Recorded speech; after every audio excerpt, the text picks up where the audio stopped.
Alright, so my name is Garcia, and we're going to be talking today about social media. You might be wondering why there are no slides. It's because this is supposed to be about social and not about you staring at the screen. So, first off, turn around to somebody that's next to you and introduce yourself, just real quick.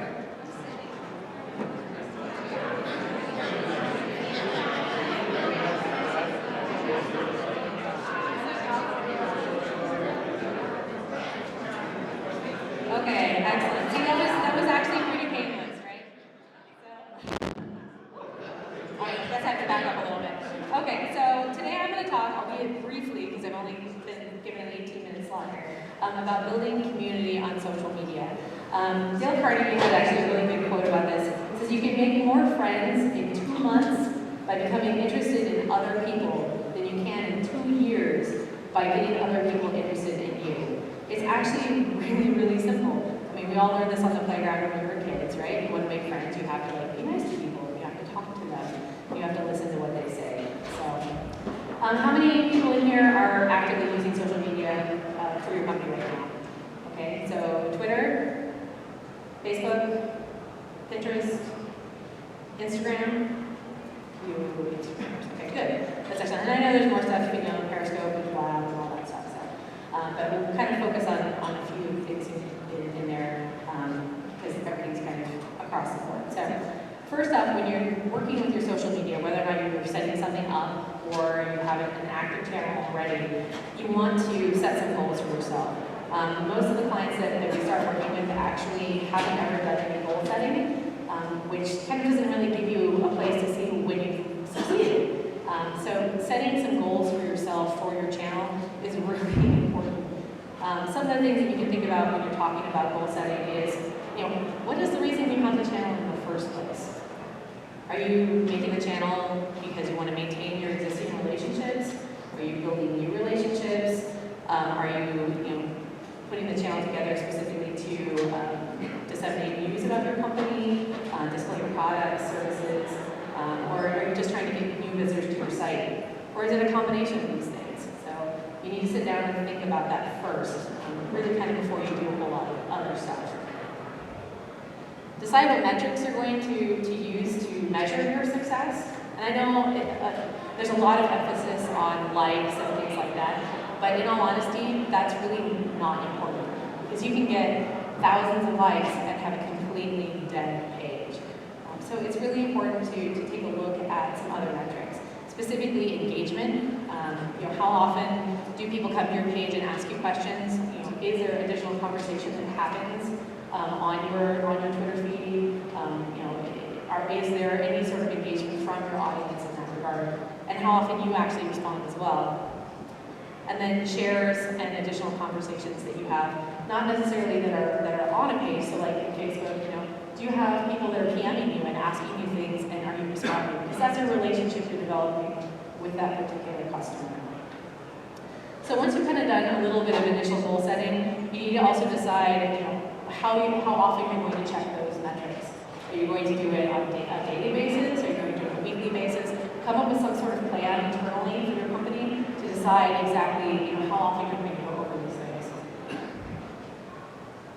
Then one of the other things that we find a lot of folks don't do when they look at their social media is they're not thinking about who they're actually targeting. It's just kind of scattershot. So you want to think about who your ideal customer is. And this is a little bit more than just the demographics of this certain age range, this certain education level, things like that. You actually need to think about your individual customer. So you want to think about their emotional needs. There was actually a great session this morning that talked a little bit about that. Trying to remember who it was. It was Helen and Jackie Bates did this morning. So if you find their slides, see them, she talked about it a little bit. It was really, really great. So think about the emotional needs of your customer and how your channel can help fulfill them. Is your customer actively needing your help with something? Do they have trouble, setting up a product, or what sort of thing does your channel actually do for them, and how can you fulfill that better? And then also think about when your customer interacts with you. Are they interacting with you prior to purchase, before, after their purchase? Is it during their afternoon because you have kids product and the kids are sleepy? You think about the ways that they're interacting, because that will also help you And then keep in mind that each channel may be slightly different. So don't just put the same stuff on all of your channels. So for example, Instagram, totally different thing than a LinkedIn person is going to need. So if you have communities on both, it's going to be different content because the needs are very, very different. Let's see here. All right, so planning ahead. Planning is vital with any sort of marketing channel such as this, right? And it doesn't matter if you're a big company, it doesn't matter if you're a small company, you just need a plan. I highly recommend creating an editorial calendar. And an editorial calendar includes not only things that are coming up for your company, posts that you might be making, events you might be attending or planning, but also things such as major holidays or major events for your industry. By keeping a calendar that you and if you've got other people helping with social media, keeping it so they have access to that will keep it kind of front of mind in terms of what everyone is planning content-wise. Plan posts in advance. If you're going to be taking a vacation or going to a conference or just need a break for whatever reason, make sure that you've got a plan for that. I've seen some great Twitter accounts that when the people ready to go on vacation, they actually do reruns. So they run their best posts. And it always is very, very apparent that they are reruns, that they're pulling that best content, saying, hey, I'm out of town, but here's a great post. It's a great way to get additional engagement on great content that you've already got. Create a style guide. Please create a style guide.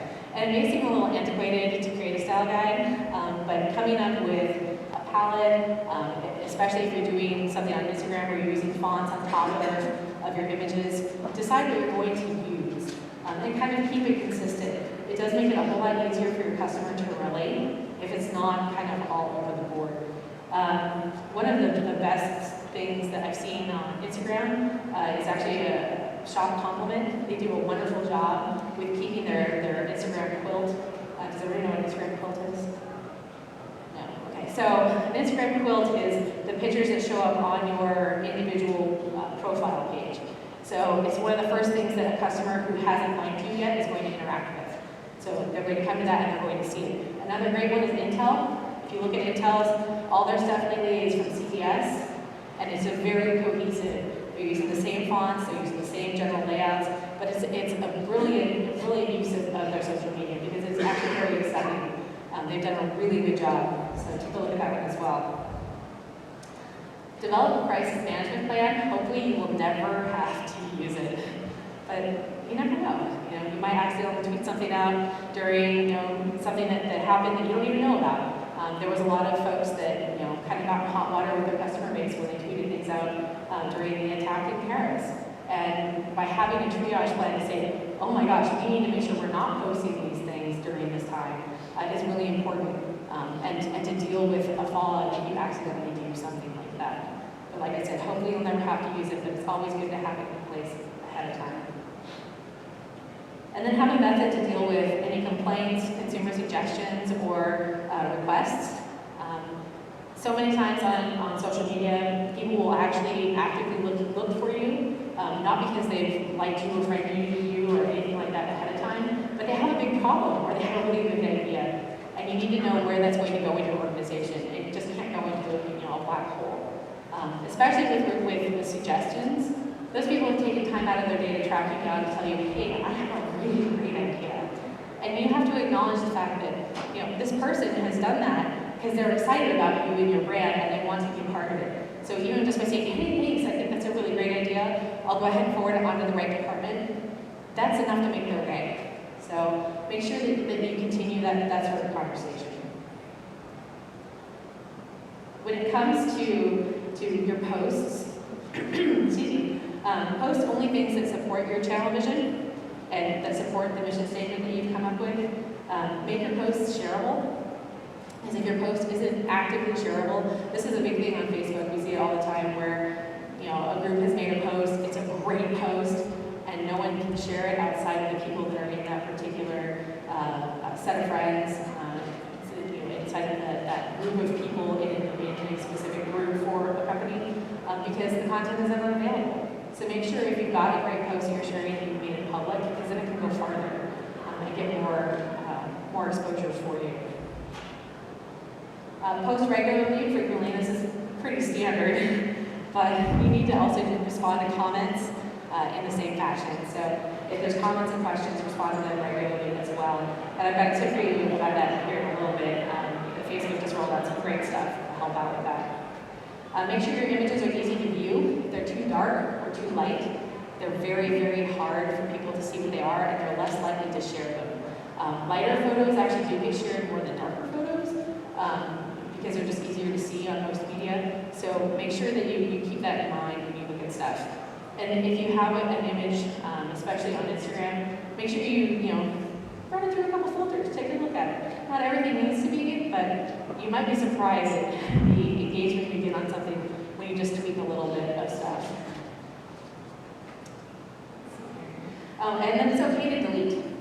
Most people are like, oh my gosh, I can't delete anything once it's there set in stone. But if you come across a post that really doesn't support your mission or vision, and there isn't a particular reason that you really should keep it, get rid of it. It doesn't need to be there. So if it's, especially if it's something that, it's like a vacation photo in the middle of all of these great product posts, you probably don't need it.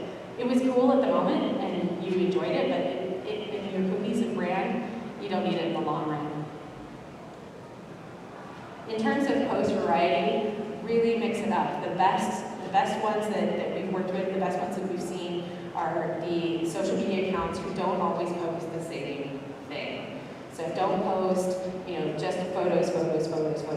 If you're a photographer, that's different. But for the most part, try to change up your content. So share your photos, share your blog posts, but also, do an interview. Find some additional content from somebody else in your industry that is really great that you can share. Do guest posts, videos. It's also really fun. We've seen a lot of this lately. Online gatherings, of course, everyone's heard of Twitter parties, but you can actually utilize in Facebook groups. You can use the event rather than having an actual event somewhere. You can actually use the event for small group discussions. So I highly recommend that. It's actually really, really interactive. It's kind of similar to like Reddit's, Ask Me Anything, but you can do it on a smaller scale on your own group page and you have full control. And then use your content multiple ways. If you have a great image, then make sure that it's included in a blog post that then you can share out in multiple multiple fashion. And really utilize your content that was really great. It's great to have longevity with things like that. And tell your story. Make sure that everything that you share actually has a story to tell. It doesn't have to be huge or anything like that, but just what makes your company compelling. Another example, we'll go back to Intel with this. Intel actually has a really great group. It's an education group, and they actually send small teams of people all over the planet to set up education facilities for underprivileged groups. So there was actually a group that went to Nepal last year, and they were there during a big earthquake, which was kind of scary, because I know people on the team. But they actually got to post a lot of their interactions with people, and that actually made what they were doing so much more compelling on their Facebook page, on their Twitter, on their Instagram, because it was something that they were doing that was outside of, hey, we've got computer stuff, you should buy it. So make sure that you're sharing something more about your company culture and not just sales posts all the time. Everybody still with me? Still awake? All right. Contests are great. People create contests all the time. But remember, high value isn't always compelling. If you have a small craft product or something like that, and your community is a bunch of crafters, giving them an iPad really isn't that compelling, whereas you could probably give them a bunch of product and they'd be so much more excited and so much more likely to share it. And you will find other people that are part of your community sharing something that is kind of outside of the purview of your general community is going to bring people in, but they're not necessarily people who are going to participate. They're really just there for the prize. Offer solutions and assistance. This goes back to being helpful, being kind to people. And if you send someone to a resource, make sure the answer is apparent. So take the time and go through all of your your FAQs and things on your site to make sure that it's easy for you as a person. It's like, okay, well, if someone has shipping questions and I send it to my shipping page, can I find things? I do this with my mother. I send her stuff. Like, somebody has this question, can you find the answer on this page? She can't find it. It's not a good resource, and you should rewrite it. So that's also really helpful. And that's kind of outside of social to a degree, but sorry, just lost my place. Let's see.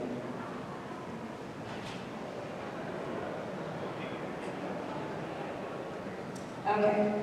So the other thing that is really important in social is sharing more than just yourself. Sharing great content by others, always with attribution, can be a really great way to supplement your own content. So you're not having to kind of create all the time. You can share things from your own community even, which is really great because it supports your community, it builds that community concept, and people are excited. Hey, this brand just totally retweeted me. I'm so excited about that. Or they share my blog post, things like that. And make sure you share content and testimonials from your community. If you get some serious kudos from somebody, share it. Share it on your Facebook, share it on your Twitter. Make sure that you acknowledge the fact that this person has had a great interaction with you. That really goes a long way to not only cementing them as a huge advocate for you, but it makes other people in the community realize that, hey, this is really great. This company actually responds to people. And if you mention someone, be sure to let them know, but don't be the guy that asks for shares with PM, because it really just means that you have failed your community. Because your community, if you're generating great content and you're building your community, they will share your content without you having to ask. It's really kind of an important thing. It's kind of like, when you're a kid, your parents are like, you really need to write your thank you notes. You really need to write your thank you notes. The more that they ask, the less you're likely to do it. So keep that in mind when you're sharing your post. Tag people, but let them know. Say, hey, I just shared your post. I think it's awesome. Great job. That's all you have to say. And then they'll be excited to share, that hey, this company just shared my stuff. I'm so excited about it. You'll be really surprised how often that happens. And remember, everyone's a resource.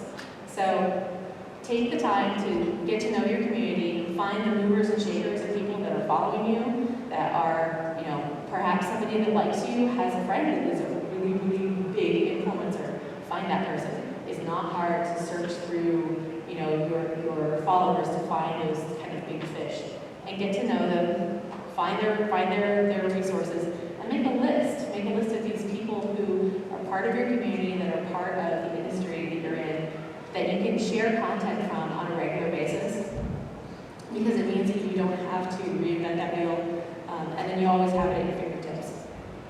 And make sure that you interact with your community, find their pain points, and find out what the group has as common interests, and find out how you can help them, because that's just the best. I can't emphasize that enough. Biggest point I probably have to make. With your posts, you really need to exude kindness. Be positive, inspire your audience. It doesn't mean that every post has to be, all kumbaya around the campfire, but don't share things that are incredibly negative. Try your best to not let, everyone has bad days. Sometimes it's your customers, sometimes it's your followers, and they can get under your skin, but you have to try your best to not reply to the snarky comments or the angry comments in kind. Make sure that you are responding politely if someone is completely out of line, is damaging your community, and really honestly just doesn't need to be there. I love this term. I learned from Elmira Barton earlier this year at a different conference, but she calls it blessed block. So just tell them, I recognize that you had an issue, and I'm sorry that you feel that way, but we don't really allow that here, and block them. Because then nobody else in your community wants to see it either. So just say, you know what? I understand, I get it, we're not going to be able to agree on this, and you need to go. Because it's your space, and you need to make sure that your community feels that it's a safe spot. I can't tell you the number of social media accounts that I've gone to where they've actually had, especially the Facebook groups, where they've had 2 or 3 people just kind of take over, and you can actually see where, there was an event where something bad happened and a bunch of people jumped on it, and it just goes down and down and down until the activity on the group is next to nothing. So somebody like that can really, really be damaging to your social media. So make sure you stay on top of that level of positivity with what gets shared and also what's occurring in your groups. Any questions so far? Ish. Facebook-wise, in terms of what are your thoughts related to managing groups versus pages, and like maybe something might have started off as a page, or excuse me, a group or something, but there's like a more public side to that group, and you want to make a migration to a page, for the features that pages have and stuff. I've never felt comfortable figuring out how should I do this? So the question is about Facebook pages and groups and the best way to kind of handle that. So I do have a couple of tips for the Facebook pages later, because pages are mostly focused around a business giving information out, and there is some feedback from people that are customers or interested parties, things like that. I found that groups are really, really great for small discussions. They can get a little unwieldy if you have thousands of people. So that's kind of the difference between the two. If you have a corporation that has a lot of people that are interested, I would probably recommend sticking with the page format. If you have a very dynamic group, I would definitely take a look at the group stuff.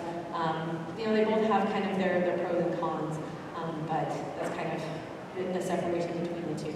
So, and if you have, we can talk a little bit more about your unique situation.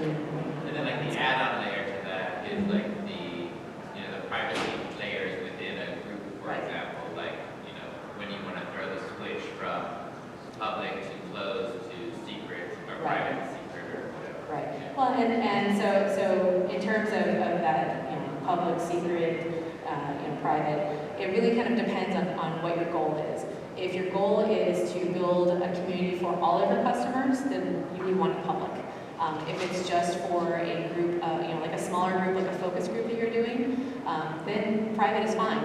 If it's secret, it's something you don't want anybody else to know that exists, because sometimes you'll actually find that if you have a private group, you'll have customers that want in, and if you can't let them in for a specific reason, they get offended, and you don't want to have that sort of relationship with somebody who might be purchasing from you, or that is especially if you're an affiliate, if it's somebody that is one of your better partners, you don't want to have that kind of antagonistic communication with them.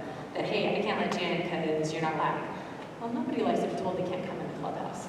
So yeah, those are things to keep in mind when you're switching between those. Thank you. Sure. Any other questions so far? Okay.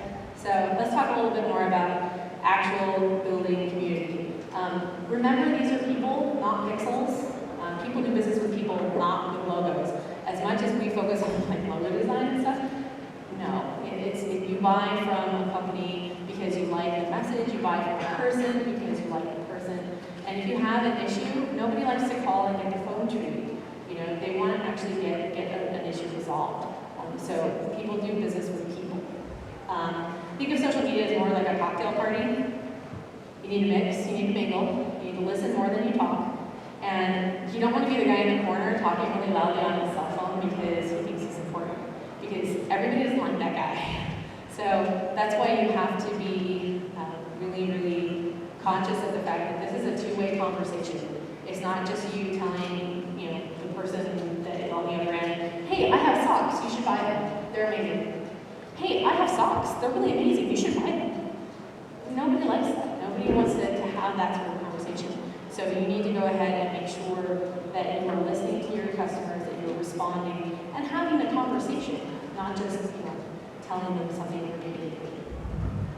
Respond to questions on your posts, and responding to users personally in the meeting, totally great, fabulous. It's not scalable. So if you have a community manager because you're a larger company, that's fantastic. If you can't because you're one person and you're running a huge group of things, just make sure that you have built your community to a point where they can help you. Use your community to your advantage. If you have replied to conversations, if you've been helpful, if you've been kind, then those people will come out of the woodwork. And they are your advocates till the day they die. They love you, they love your brand, they know all the answers, they can help you a ton. You honestly don't even need to ask them to help. They will just automatically do it. And that's the kind of community you want to have. You want to build this welcoming space where those people can help you and make your job a whole lot easier. Let's see here. Also, respond to posts by others on their accounts. So don't just make it all about your account. Make sure you go to those movers and shakers and go to their accounts and like things. Go to their accounts and make comments. Ask questions. Be part of that conversation on the other side of the fence. Don't just do it in your own house. Essentially, you got to go to the neighbors occasionally and have a barbecue. Go over there. Ask some questions. Find out more about them. You'll actually find out more about your own consumer as well. Make sure you keep an ear to the ground what your community is saying about you, about your competitors, and what they discuss as issues for them. This is really easy to do nowadays. Of course, there's Google Alerts. There's lots of other ways that you can actually find out what folks are saying about you as a company. Highly recommend you listen, because you'll find out that if somebody asks a question, there's probably 10 other people that have the same question. Just not everyone's going to post it on social media. So those are things you can actually do, use to your advantage to make your company better, to make your FAQs better, to kind of tailor your message on your email side, if you're doing email marketing, things like that. You can change things up to make it so those consumers readily have the answers to their posts. And then finally, match modalities. And this sounds kind of weird, but if somebody comes to you and sends you an email, respond via email. Don't call them. If they call you, call them back. If they send you a PM, send them a PM back. If they talk to you publicly, talk to them publicly, but then take it to PMs if that's appropriate. So people don't like to find all that stuff other places. Sorry, I just got the time thing. I'm distracted. Sorry, Robert. So make sure that you reply to them the same thing. All right, I'm going to go through this super fast because these are some really, really great tips and I will email anybody that comes up against a card. I will email this to you so you don't have to scribble them down super fast.